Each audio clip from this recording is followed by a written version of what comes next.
Hello, how's it going? This is another response to my previous video on my other channel, Policing Theory Has Been Proven Wrong. And in that video, I was discussing about, was Viktor Sarudi the plainclothes officer? Now, the reason why this is important is because Barry and Honey Sherman, there was a plainclothes officer that answered their door. If you go by what Kevin Donovan said, there was an emergency call, Kevin Donovan said, from the Toronto Star, and he said that a plainclothes officer answered Barry and Honey Sherman's emergency call. This was 2 days after they were murdered, right? So, if you don't know, Viktor Sarudi is he is a neighborhood officer for Division 53. He was a plainclothes officer, right? And he got docked in pay in 2017, the same year that Barry and Honey Sherman were murdered. So, when I did some digging, right, as I found out, he has a MySpace account, Viktor Sarudi, and it is listed for North York.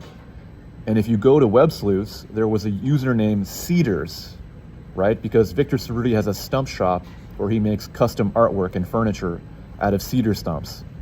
So when I went to Web Sleuths, Cedars, the account name, there was a glitch on the account, and instead of its actual initial for C, the initials were VS for possibly Viktor Sarudi, right? And if you go into the comment, this user also identifies that he used to live on Old Colony Road in North York, right? And this user, a lot of his theories just go in circles because he blames Jonathan Sherman for Barry and Honey Sherman's murder. He blames international actors, foreign governments, right? So he's not very consistent. So it'd be very interesting if Cedars is actually Viktor Sarudi, the same guy selling stumps for his artwork and furniture store, the Stump Shop. And we'll go into that more a little bit. But all you need to know is that on Kevin Donovan's Q&A page on Toronto Star, there was a comment taken down in a live Q&A about a watch, right? There was an officer named Boris Borisov who was illegally selling watches here in Toronto, and he just got hit with some major crimes. So again, my video is to challenge police corruption, and that's what I'm here to do, right? But just so you know, there was an illegal market of watches that the Toronto police were trying to profit off of. So again, Viktor Sarudi, being a plainclothes officer who was docked in 2017, you can go to his sunshine list and you can verify that too, right? But I went back to the Sherman's neighborhood and I spoke with the neighbor, Beverly. She mentioned that the watch, which was stolen, Honey Sherman's $1 million watch, was already on the news. She was likely referring to Boris Borisov, but then it confirms what I saw on Kevin Donovan's live Q&A, right? So he can't hide that either.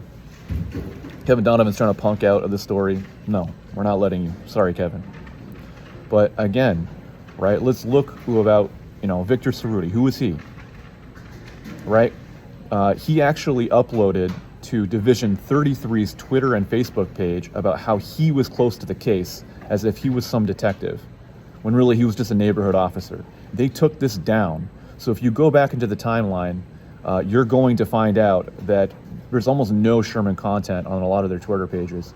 It's like it magically got erased, as far as I can tell, But yeah, that's just a quick summarization.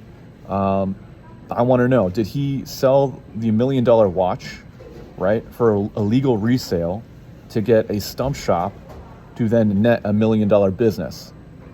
Because if you go on Viktor Sarudi's Instagram, his Twitter page, what you'll find is that he's using a laser cutter and a 3D printer to do a lot of his work. He may have actually got the laser printer and the laser cutter, right? And Barry and Honey and Sherman were murdered through a ligature neck compression. There was obviously zip ties that bound their hands, and there was a thin ligature neck compression mark around their necks. Could Viktor Sarudi, with his laser cutter or with his 3D printer, make custom-built thick zip ties that he could have used to murder the Shermans? At least, it's very plausible that he stole the watch and made an illegal resale. At worst, it's looking like a lot sketchier shit. I'm just here to I'm just here to say how it is, right? Again, go back on his podcast, For the Gram. It's like some, tech bro, cryptocurrency, money marketing content. How to get your Instagram content up. For the Gram, right? You'll see him bragging, almost, insulting the Shermans, I believe, is what he's saying. He's saying Barry White, Mrs. Doubtfire, David Copperfield, Barry White, Barry Sherman, Mrs. Doubtfire, Honey Sherman, Takapa Field, their gay son, Jonathan Sherman. That's what I think these jokes are. And he said, you made a reference to a Whitesnake song. Here I go again on my own. He released that podcast in 2022, just for reference. So when the Walking Man video got released, he's joking about the lyrics. Here I go again on my own. Walk the loneliest road I've only known. Whitesnakes. The Walking Man. Here I go again on my own. Walk the loneliest road I've only known. Whitesnakes. Right? He made the reference to Barry Sherman, Honey Sherman, Jonathan Sherman, and the Walking Man, kind of joking that it was a random person and they're never going to find out the case. That's what he was joking about, right? So you can get all my content on my other channel. Policing Theory has been proven wrong. Again, it is what it is. It looks super sketchy from my point of view. Suspect, motive, the weapon, right? And the means of the illegal resale. So I think someone should check it out because Viktor Sarudi, if you don't know, he lives in Newmarket, and on his Instagram page there was a school bus that pulled up in front of Frank Stronach Park, around 8 Memorial Circle, I think, if I remember correctly. Right, it's the only neighborhood that looks like that, as far as I can tell.